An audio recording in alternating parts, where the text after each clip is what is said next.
You're watching Through the Looking Glass with Dr. Jenny Klein. Hi, I'm Dr. Jenny Klein, and I've missed you, so I'm back with a new show for us all. It's about our feelings, fears, and fantasies, our pain and our pleasure, our problems and our solutions. It's a time for us to get together, talk things over, think things over, and find out that we are not alone. Perhaps then we can all help each other make this world and our lives just a little bit better. Did you ever feel that no matter what you do, it's never good enough? Let's take a closer look at just that issue. Henrietta, how are you? Oh, I'm okay, Dr. Klein. Not really. Not really? Not really. What's bothering you? What's bothering me? Well, I just feel like I can't win, no matter what I do. What do you want to win?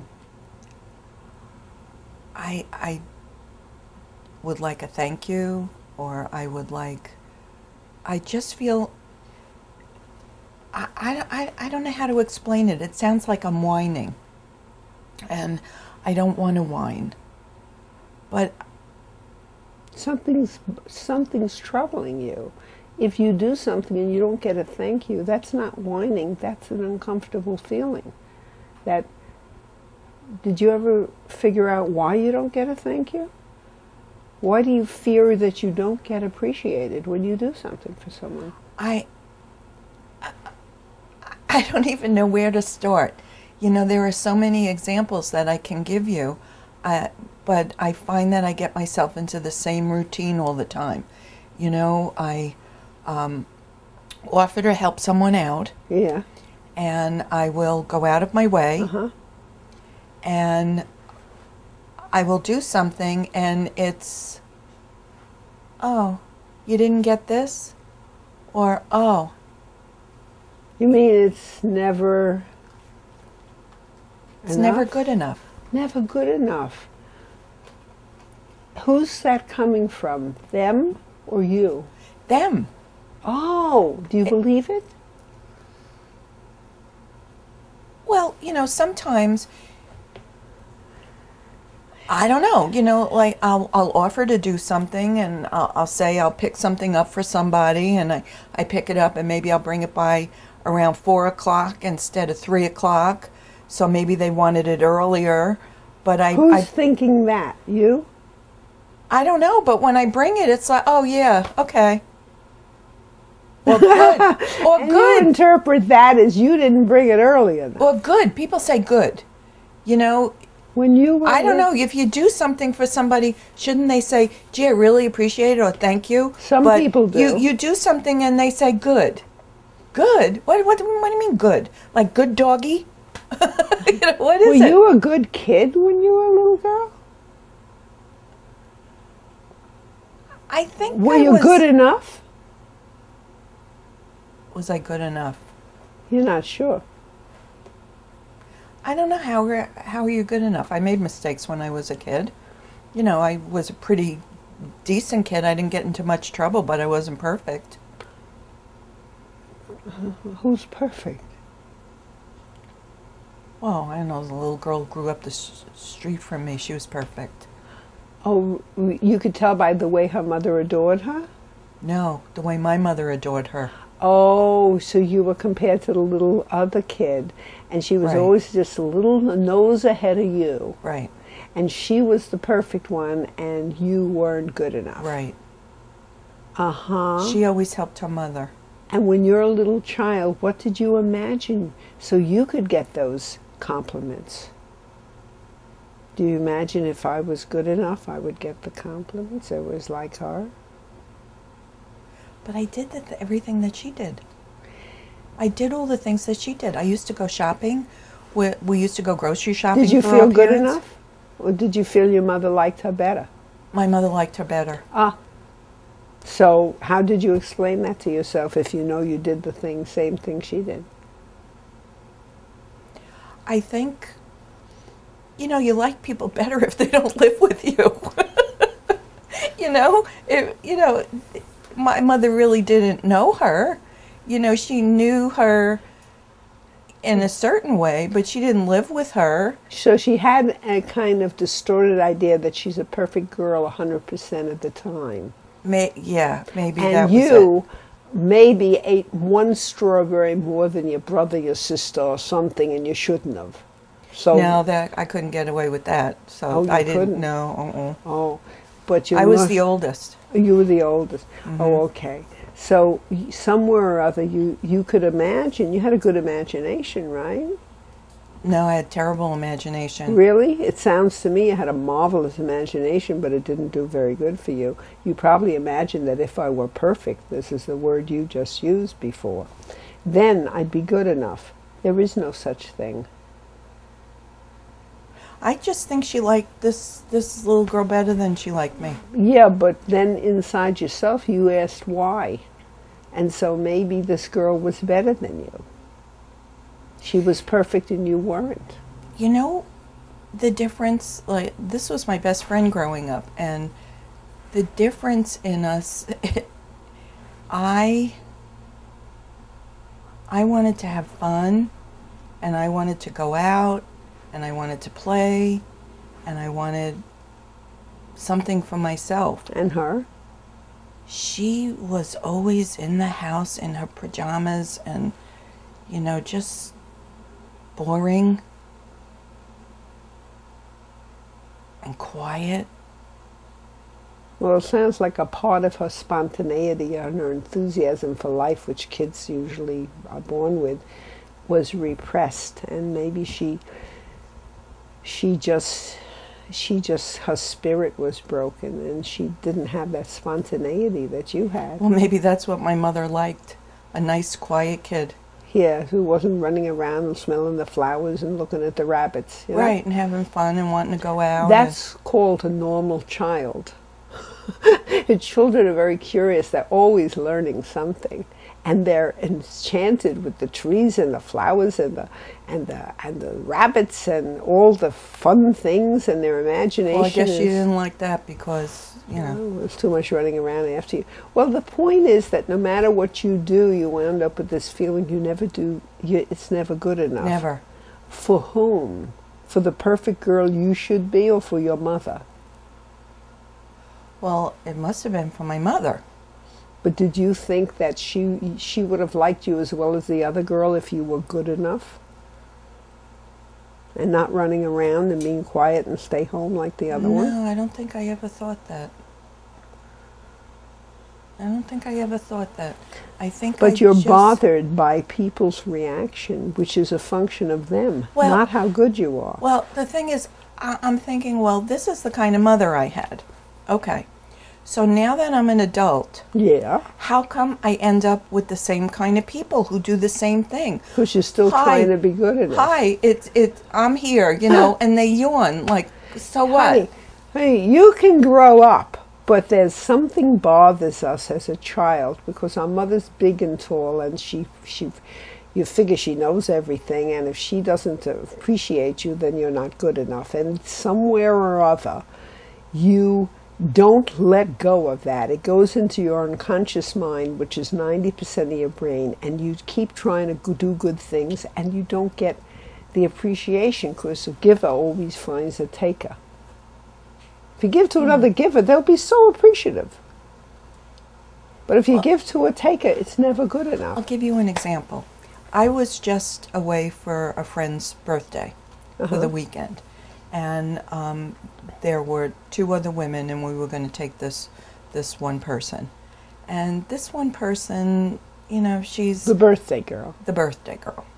And I really didn't want to go for the whole weekend, and it was very expensive. And quite frankly, this is a person who doesn't even know what month my birthday is in. But because if you were as good as you should be, you didn't do what you wanted. You did what you should do. No, on some level I wanted to be with them. I wanted to see these other 2 women. But the other And- part says I didn't want to spend all that money, and I didn't Right, want so to I do the whole- compromised. How'd you compromise? I just went one night. Oh, good. Yeah, so I just went one night, And she was very snippy the whole time we were there. She just had a little edge to her. So we went out to dinner and we went to the spa. It was very nice. And then they were going to go somewhere else for the rest of the weekend. And I came home, which I was perfectly happy about. And I wrote to the other two women telling them it was really nice to see them. But I didn't write to my friend because I thought she should be writing to me. And say thank you. I haven't heard from her. And this is what happens. Some people identify with never being perfectly good. Some people identify with their perfection. And therefore, no matter what you ever do, it's never good enough. And they don't owe you a thank you because they're entitled. People identify with either their illusion or delusion that they're perfect and entitled to everything and everyone should do things for them. But some people feel if they were good enough, they'd be appreciated, not by a person like this. She's not capable of it. Because no matter what you do, it is never good enough for her. So it sounds to me that if I had to choose, how do I get to be... Choose what? Choose the road I'm going to take with my life. Right. How do I become one of those other people? The one who's entitled to everything? Yes. Who never says thank you? Yes. You don't want to be that. Yes, I do. Because it seems like everyone else is like that, and I'm the one who's like a dope. Then what you have to do is change the one that never is good enough and stop saying that and stop serving the people who you can never, ever please. But where do you find normal people? Not become one of them, because you would hate yourself. But where do you find normal people? You know, people who aren't like that. Because it seems like everyone I come into contact is like that. Actually, my children have said that to me. You know what they say? Mom, you raised us the wrong way. And I said, what do you mean I raised you the wrong way? Mom, people aren't like us. I said, what do you mean people aren't like us? Most people are, they're just not like us. In other words, they're nice and polite, and they do the right thing, and they're considerate and thoughtful. And they feel very much like I do. Okay, well, you taught them that's what you do. You have to find something in the middle where you are capable of being pleasant, but you're not going to be it to people who are going to take it and spit in your face or ignore you. You have to, if you're trying to be perfectly nice all the time, you're going to be blind to the people you're being nice to because they're not capable of appreciating it because they are entitled to the world. And no matter what you do, it's coming to them before. They're in love with their image of themselves, that they're entitled to everything. Nobody's entitled to everything. So how did they get that image of themselves? God only knows. They somehow identified with who they should be from a whole bunch of different ways. Each person solves a problem of their reality by imagining something. You imagine, if I was good enough, Mom would appreciate me and she'd be happy with me. If they imagine, if I were everything, everyone would treat me special. It's two different kinds of perfection. One is, I'm the perfect person. You identify with, if I was perfectly good, they'd appreciate me. It depends who you're talking to. A Jew in Nazi Germany would not be liked by a Nazi because he's Jewish. Yeah. It doesn't matter. They could be a saint. It doesn't matter. They'd get killed anyway. Because some people are up there saying, I'm the master race, and I get to kill all these people. And that's well, I don't want to be like that. No, but of course not. But I certainly, I think... Have you ever met one person who's kind of like you? I want to do a good thing. Oh, I want to do a good thing too.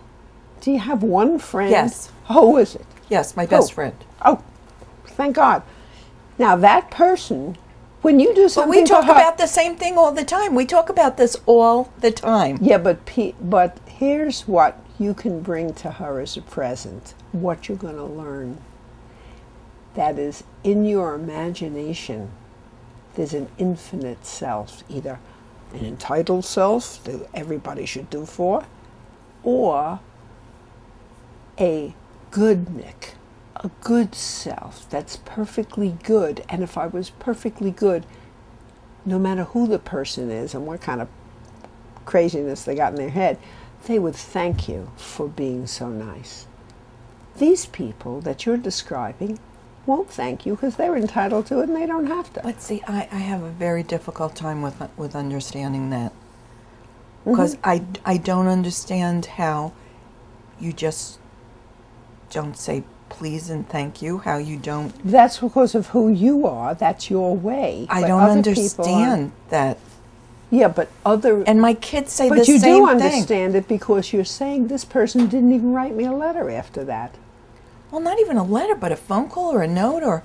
You know, But you I do sent notes to the other two women. But you do... But at least I didn't send a note to her. You don't understand how to be one of those other people who are entitled to everything and never But they seem say happy, and thank I'm the you. one who's here, and I'm upset.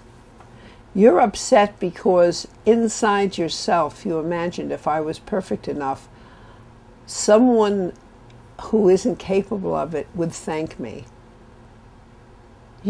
You're serving the wrong people. But, you know, I see that they're not perfect enough. I see who they are and what they are, but it just seems like everything comes to them. I don't know that they're But you're saying- happy, and I'm the one that's here miserable. Because because the you that should be a perfectly good person, imagine, But I and really infinitely good is blaming you, yourself, for how they respond to you because But you I weren't don't think perfectly I'm good. a perfectly good person. Well, that's right, but you think you should be.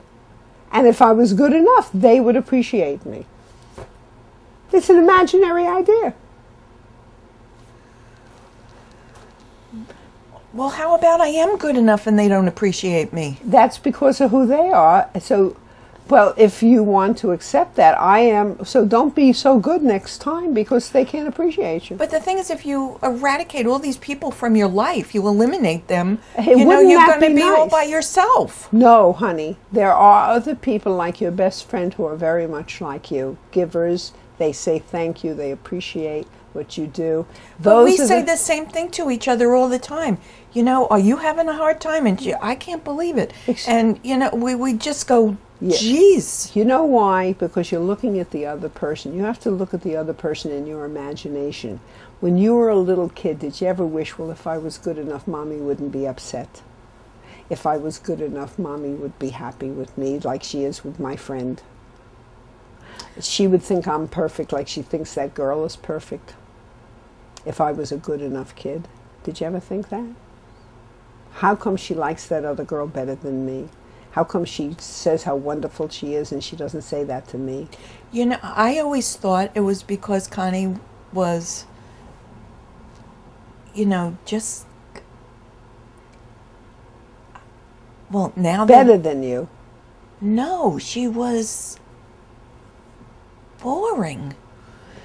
You know, Yeah, but she was how come just your not- mother held her up to you as an example? Did you not thought think my- as a little kid that I wasn't as good as the other No, girl? I thought that my mother did that because she wanted me to work harder. To be what?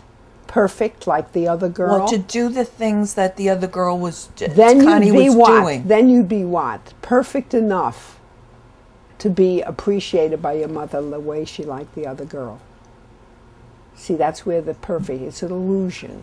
It's an imaginary idea. If I And you could- know what? Connie's mother didn't like her. That's a different story. I want you to continue to focus on what you believed, why Mommy held that girl up as an example for you. And it held up the idea in your mind, if I could be like Connie, then she'd glorify me too. She'd think I was perfect. I'll give you another example. I was the oldest of 4, and Connie just had a younger brother. He was about a year younger than she was. And Connie's mother was very depressed all the time. So Connie liked to be down at my house. Why she liked to be down at my house, I have no idea. Because there were always kids running around, and it was always very busy, and I don't know, there was no peace. You always had to be doing something down there. So Connie would come, and she'd want to babysit. She'd want to take my sister out in the carriage, and I'd be like, can we go play? Can we do something? And she was like a little goody two-shoes. Oh, let's take her out in the carriage. And I wanted to take my sister out in the carriage like I wanted to fly a kite. And my mother would say, see, Connie is so nice. She wants to take your sister. And so then we'd end up walking the kid in the carriage. She was coming to your house to be the mother. She had a little baby brother at home. And she doesn't have the status. Every baby's probably getting all the attention. So the attention in your house was she's going to play the mommy, and she's going to take out your little sister. And your mother said, isn't that a marvelous thing? But the point is, she lost attention when the brother was born. So she came to your house to play the mother role. Not her own role, go out and play with you, but the mother role. So she'd be a really important person. And you know what? She got married at 19 and had 5 kids. Right. And so she now became the mother because the little kid was pushed aside when the brother came. And nobody discusses there what's going on in the child's mind.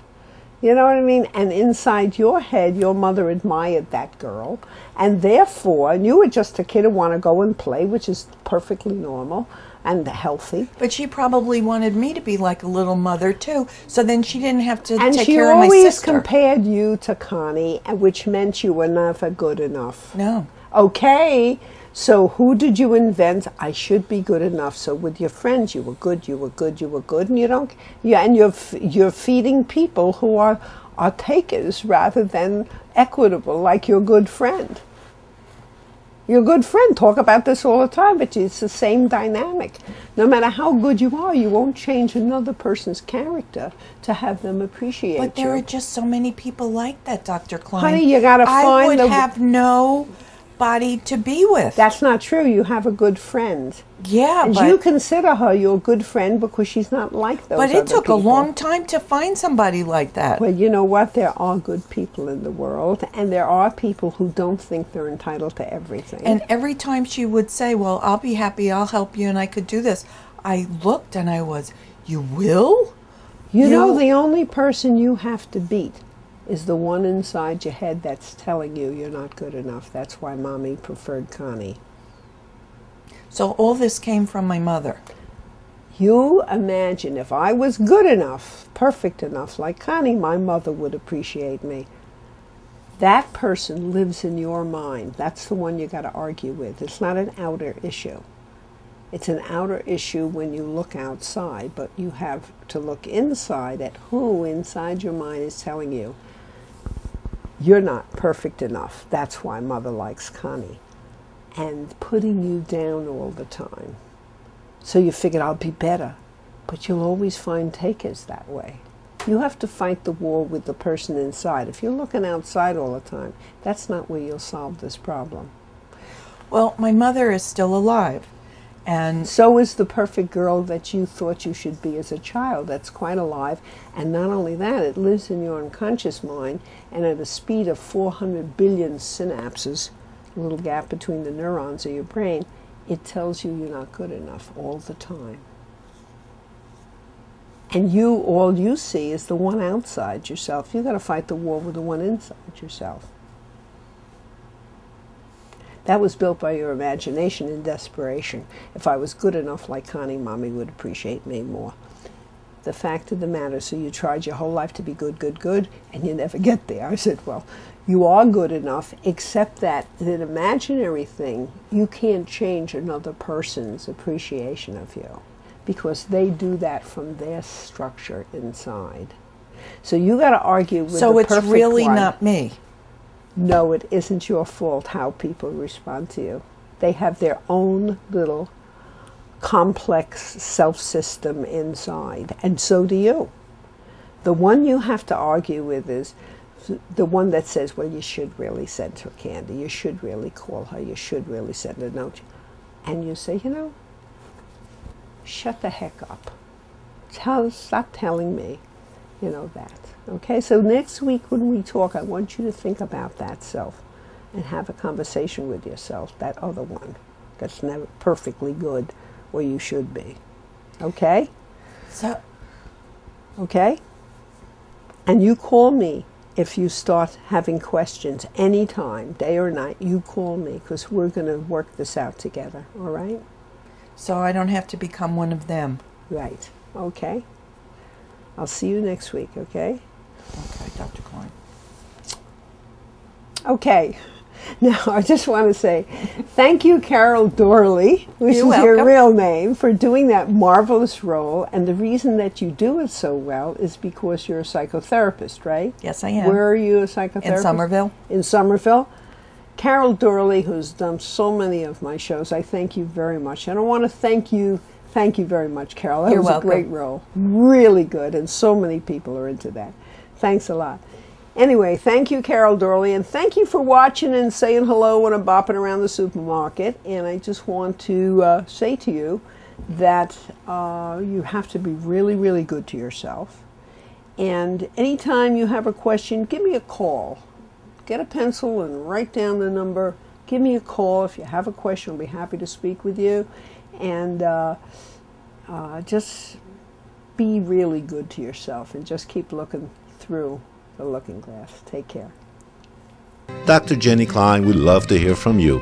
Email her, jennyklein@gmail.com, or give her a call at 908-722-2933. If you'd like to see more, feel free. Just go to drjennyklein.com.